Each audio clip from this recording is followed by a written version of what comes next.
Something changed about the way you make decisions. You may not have named it, but you have felt it.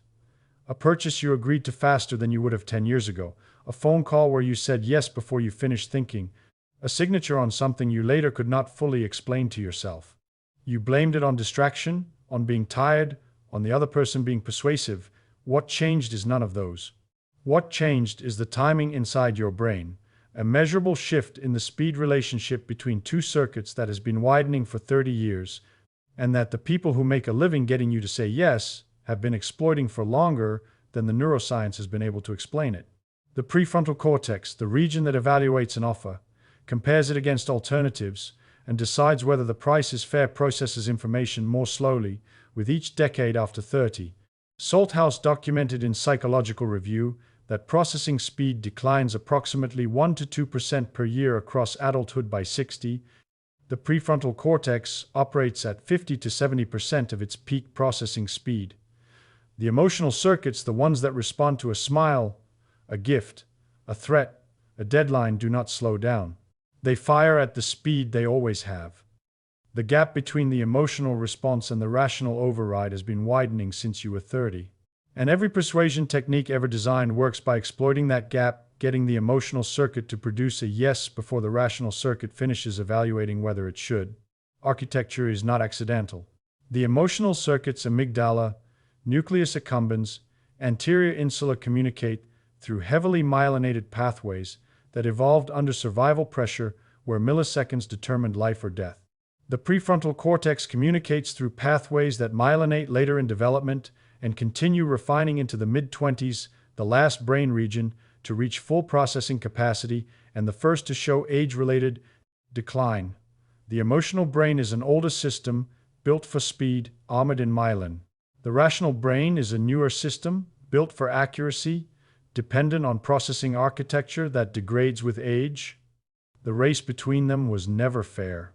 It was designed to be unfair because, in the environment where the architecture evolved, the cost of a slow emotional response was death, while the cost of a slow rational evaluation was merely a suboptimal decision. Evolution optimized for survival speed, not decision quality. Every persuasion technique exploits this optimization. Think of the last thing you bought that you regretted.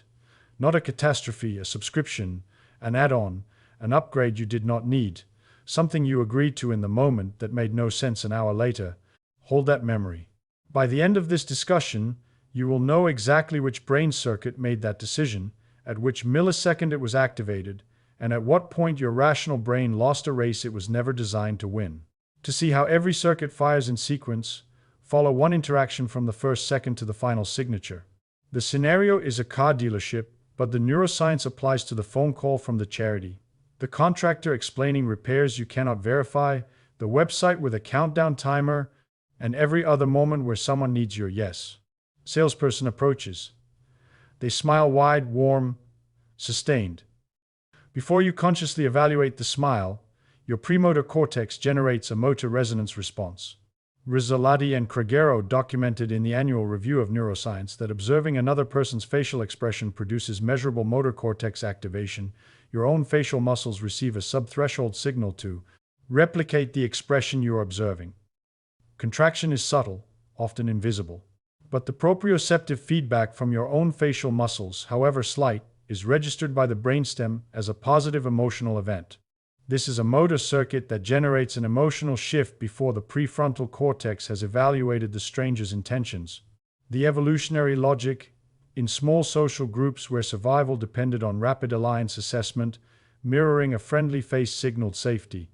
The circuit fires in approximately 300 milliseconds faster than any conscious evaluation can complete.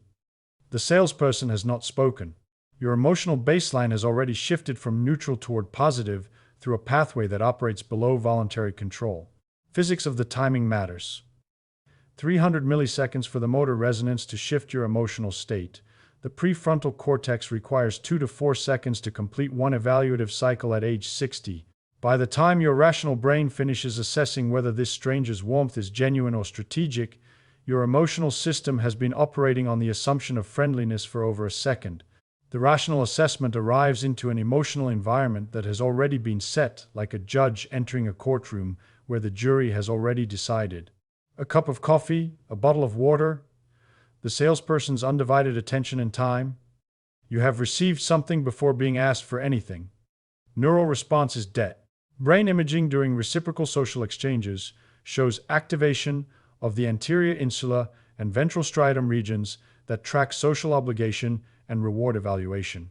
When someone gives you something, these regions register an imbalance. The sensation of "I should give something back" is neural activation in circuits that evolved to maintain cooperative relationships in small groups where reciprocal exchange determined survival. Timing physics. The anterior insula registers the debt within seconds of receiving the gift. The prefrontal evaluation of whether the gift was strategic, whether the coffee was a tool rather than a kindness, requires substantially more processing time. The debt registers before the motive is assessed. By the time the rational brain questions why a stranger is giving you coffee, the social obligation circuit has been running for minutes, accumulating a bias toward reciprocation that the prefrontal cortex must now actively override rather than simply evaluate. Before any number is discussed, you sit in the car. The salesperson selected the route smooth roads, a stretch of highway where the engine opens up. The new car smell fills the cabin. You grip the steering wheel, the seat adjusts to your body, the mirrors are set. For 15 minutes, your brain processes the car as yours. Ventromedial prefrontal cortex assigns value to objects and experiences. Mandel and Johnson demonstrated in the Journal of Consumer Research that environmental cues alter how this region weights different attributes. Comfort cues prime comfort seeking, cost cues prime price sensitivity.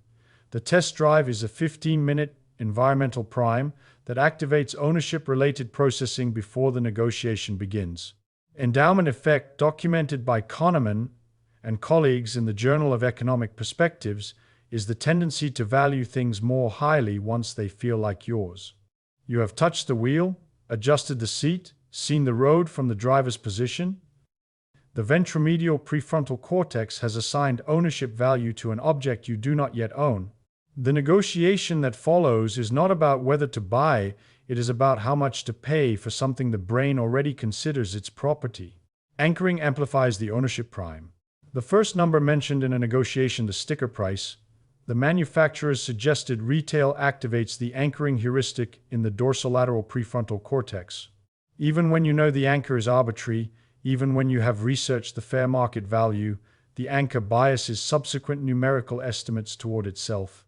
The neural mechanism operates through insufficient adjustment. The prefrontal cortex starts from the anchor and adjusts, but the adjustment is metabolically expensive and almost always insufficient.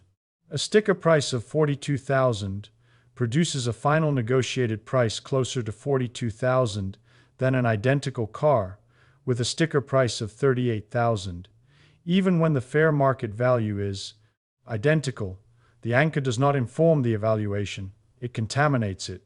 And the contamination persists even in experts, professional negotiators, real estate agents, and judges all show anchoring effects in controlled studies, because the heuristic operates in prefrontal circuits that expertise does not override. Timing physics here operates on a different scale, not milliseconds but minutes. 15 minutes of ownership priming produces a valuation shift that the prefrontal cortex must work against for the entire remaining negotiation. The rational brain is not evaluating the car from neutral. It is evaluating from a baseline that has been shifted upward by 15 minutes of environmental priming that you did not consent to, did not notice, and cannot undo by deciding to be objective. Well, the scarcity signal, because this is where the dopamine system reveals why manufactured urgency feels indistinguishable from real urgency inside the brain. Back in the showroom, the salesperson checks the screen. This color is our most popular. We have 2 left on the lot. I had someone in yesterday looking at the one you drove. Nucleus accumbens, the brain's reward prediction center, responds to scarcity through the dopamine pathway. Dopamine is not a pleasure molecule, it is an anticipation molecule, firing in response to possible reward that is uncertain or about to disappear. Knudsen and colleagues documented in Neuron that the nucleus accumbens responds most strongly to rewards that are slipping away. The near miss on a slot machine produces a larger dopamine surge than a small win because the Near miss signals that reward is close and vanishing. Only two left is a scarcity signal. The nucleus accumbens fires. You experience the dopamine as urgency, a sensation that something valuable is about to be lost, that delay is dangerous, that action must be taken before the opportunity closes. The urgency has nothing to do with the car's value and everything to do with a reward prediction circuit that evolved to respond to scarce food, scarce shelter, scarce mates in a world where hesitation meant another animal took the resource and you went without. Timing. The dopamine surge arrives within seconds of the scarcity signal. The prefrontal evaluation. Is there really only two left? Is that a sales tactic? What is the actual market availability requires sustained processing that the dopamine is actively interfering with. Dopamine biases the prefrontal cortex toward action rather than evaluation. The molecule that was supposed to alert you to an opportunity is now preventing you from assessing whether the opportunity is real. You now know the motor resonance that shifted your emotional baseline, the reciprocity that created a neural debt, the ownership priming that shifted your valuation, and the dopamine that manufactured urgency. The question changes from which circuits have been activated to what happens when a direct threat enters the sequence. And then the threat, because the amygdala's architectural head start over the prefrontal cortex is the single most exploited timing gap in the human brain. The finance office, the warranty discussion. If the transmission fails at 80,000 kilometers, you are looking at a $6,000 repair. Without the extended coverage, that comes out of your pocket. Amygdala processes threat through a direct thalamic pathway. Sensory information from the thalamus reaches the amygdala before it reaches the cortex, through a neural shortcut Ledoux described in The Emotional Brain. The pathway exists because in evolutionary terms, responding to a threat 100 milliseconds faster was the difference between survival and death. The amygdala does not need to understand the threat. It needs to react to it. Understanding is the prefrontal cortex's job, and the prefrontal cortex receives the sensory data after the amygdala has already initiated a response. Notice what happens in your body when you hear $6,000 out of your pocket. The chest tightens slightly, the breathing shallows, the shoulders rise. That is the amygdala's sympathetic output reaching your body, cortisol releasing. Heart rate nudging upward before the rational brain has finished a single calculation about the probability of a transmission failure, the cost of the warranty, or the break-even point. At 35, the amygdala fires, the prefrontal cortex catches up within a few hundred milliseconds, evaluates the threat, and overrides the impulse if the math does not support the fear. The timing gap at age 62. The amygdala fires at the same speed it always has, but the prefrontal catch-up takes measurably longer. The emotional response has more runway before the rational override arrives. The extended warranty, the most profitable product in the automotive industry, is purchased in that runway. The prefrontal cortex arrives moments later to find the pen already in your hand, the form already signed, the decision already made by a circuit that was never designed to calculate odds. 4 hours have elapsed. You have made dozens of micro-decisions. Color, trim, financing term, trade-in value, insurance, gap coverage, paint protection, fabric coating. Each decision consumed prefrontal glucose. Each evaluation depleted the finite processing capacity of the cortex. Prefrontal cortex handles approximately 4 to 7 items of information simultaneously. It operates on metabolic fuel. It fatigues. After sustained decision-making, prefrontal activity decreases measurably on brain imaging. The glucose supply that powers evaluative processing is drawn down by every decision the cortex makes, and the recovery rate is slower than the depletion rate during continuous decision-making. Vos and Faber documented in the Journal of Consumer Research that depleted self-regulatory resources increase impulsive purchasing. You are neurologically more likely to agree to the next add-on after 4 hours of negotiation than you were when you walked in. Dealership knows this. The add-ons are presented last after 4 hours, after dozens of decisions, after the prefrontal cortex has been systematically depleted by a process designed to exhaust it. The final monthly payment figure is presented. Your prefrontal cortex is too depleted to calculate that $489 per month for 72 months equals $35,208, significantly more than the sticker price you walked in to negotiate. The limbic system says, I want this to be over. You sign. If you have ever agreed to something at the end of a long process, a car purchase, a home renovation contract, an insurance package presented after an hour of discussion and later could not explain why you did not calculate more carefully, you were experiencing prefrontal depletion. The rational brain was not absent. It was exhausted. The process was designed to exhaust it. Each circuit described above fires independently, but they do not operate independently, they compound. The motor resonance from the smile created a positive emotional baseline. The reciprocity from the coffee created a social debt. The ownership prime from the test drive created a valuation shift. Each subsequent circuit fires into an emotional environment that the previous circuits have already shaped. The dopamine surge from the scarcity signal is stronger because you are already emotionally positive, already in debt, already primed to value the car above its market price. The amygdala threat from the warranty hits harder because your prefrontal cortex has already been processing emotional inputs for hours. The depletion is faster because the cortex has been working against accumulated biases rather than evaluating from neutral. The compounding is the design and recognizing. The sequence is why I now walk into any room where someone needs my agreement, already counting which circuit has fired, which is next, and whether the pause has been given. No single technique would produce the sale. The sequence produces it, each circuit layering onto the previous one, each narrowing the prefrontal cortex's capacity to override, each widening the gap between impulse and evaluation. Well, the widening gap because every circuit described above fires in a brain at every age, and the difference between 35 and 62 is not intelligence but milliseconds. Every stage motor resonance, reciprocity, dopamine, amygdala, prefrontal depletion operates in the brain at any age.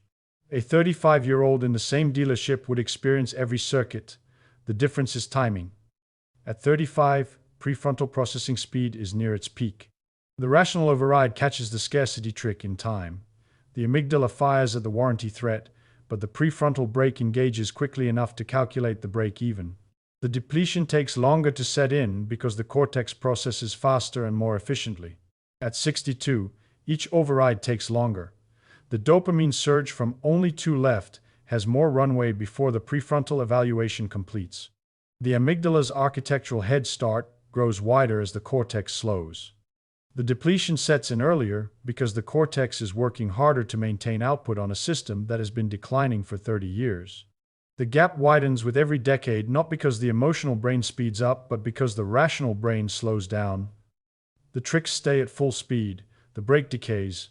Phone scam, the caller claiming to be from the tax authority, the bank.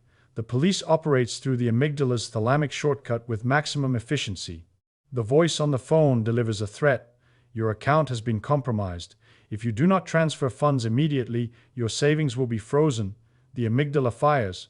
Cortisol releases. The sympathetic system activates, heart rate rises, breathing shallows. The body enters a threat state that was designed to produce immediate action. The caller maintains time pressure throughout. Stay on the line. Do not hang up. This must be resolved immediately, because hanging up would give the prefrontal cortex the processing time to evaluate whether the threat is real. The caller's entire strategy is to prevent the pause.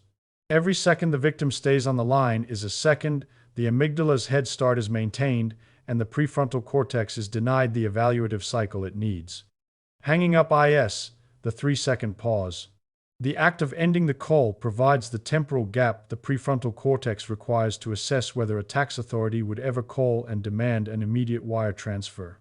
Financial fraud targets adults over 60 disproportionately, not because older adults are less intelligent, but because the timing relationship between limbic impulse and prefrontal override has shifted measurably and structurally in favor of the circuits that persuasion techniques exploit.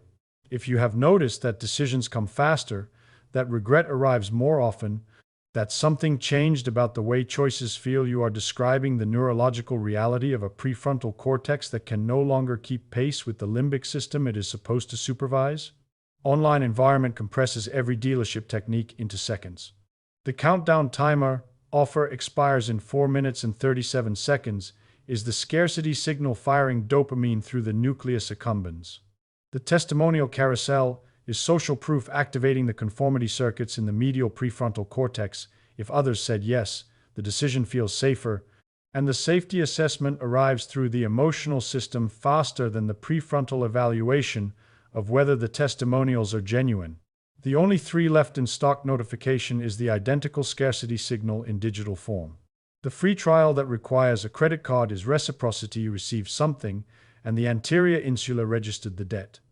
Each technique operates through identical timing physics as the dealership version.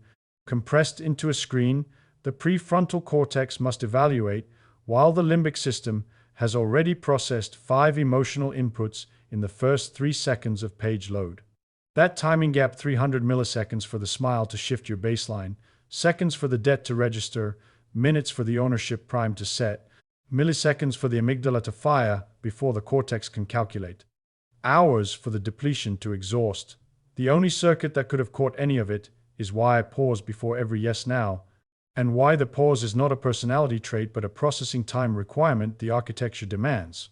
And then the protocol, because the prefrontal cortex requires a specific minimum duration to complete one evaluative cycle, and every technique described above was designed to prevent that duration from elapsing. 3 seconds of silence. The minimum the prefrontal cortex needs to complete at least one full evaluative cycle. Compare the offer against an alternative. Assess whether the urgency is real or manufactured. Determine whether the trust was earned or engineered. In laboratory stop-signal tasks, prefrontal inhibition of a simple motor response takes 200 to 300 milliseconds in young adults and increases with age. For a complex evaluative decision, not a button press but an assessment of whether an offer is fair. Conservative estimates from impulse control research suggest the evaluative override requires 2 to 4 seconds in adults over 50. 3 seconds is the minimum. Every technique described above was designed to produce a yes before those 3 seconds elapse. The persuader's goal is to prevent the pause. Every technique accelerates toward yes. Your only architectural advantage is the pause itself. When the urge to say yes arrives from a salesperson, a phone call, a website timer, a contractor, a charity, anyone who needs your agreement, 3 seconds of silence. Not to think harder, to give the slower, more accurate part of the brain the processing time that the faster, less accurate part has already tried to deny it. The 3-second pause is not willpower. It is architecture. The prefrontal cortex was always going to lose the race because it was designed to finish second. The pause is the only way to let it finish it all. Sleep deprivation widens the gap further.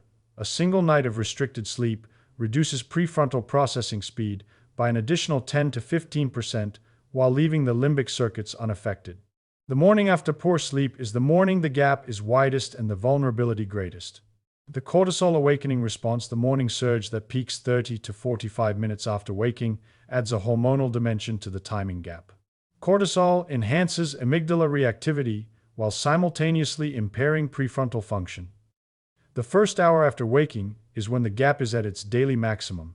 Important financial decisions, contract signatures, and major purchases should never take place in the first hour after waking. You should never follow a night of poor sleep.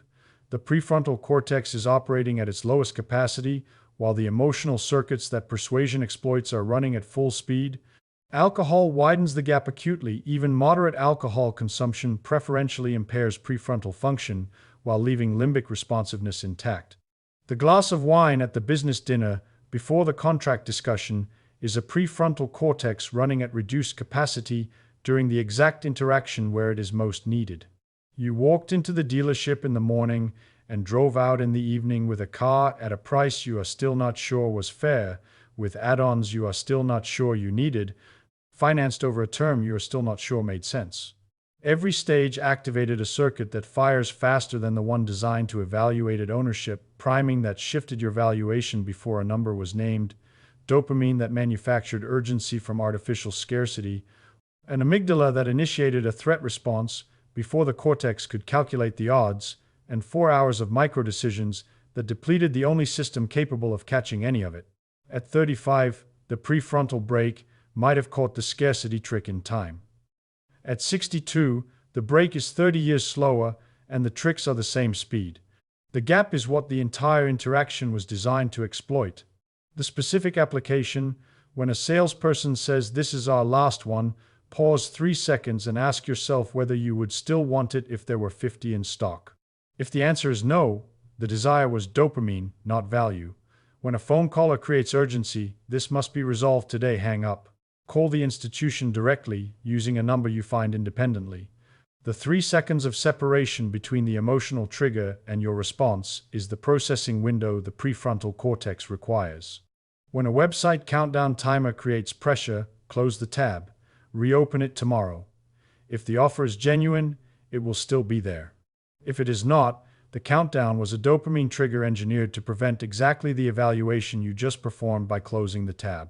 3 seconds of silence before every yes, not to think harder, but to let the part of the brain that actually knows the answer arrive at the conversation that the rest of the brain has already tried to end.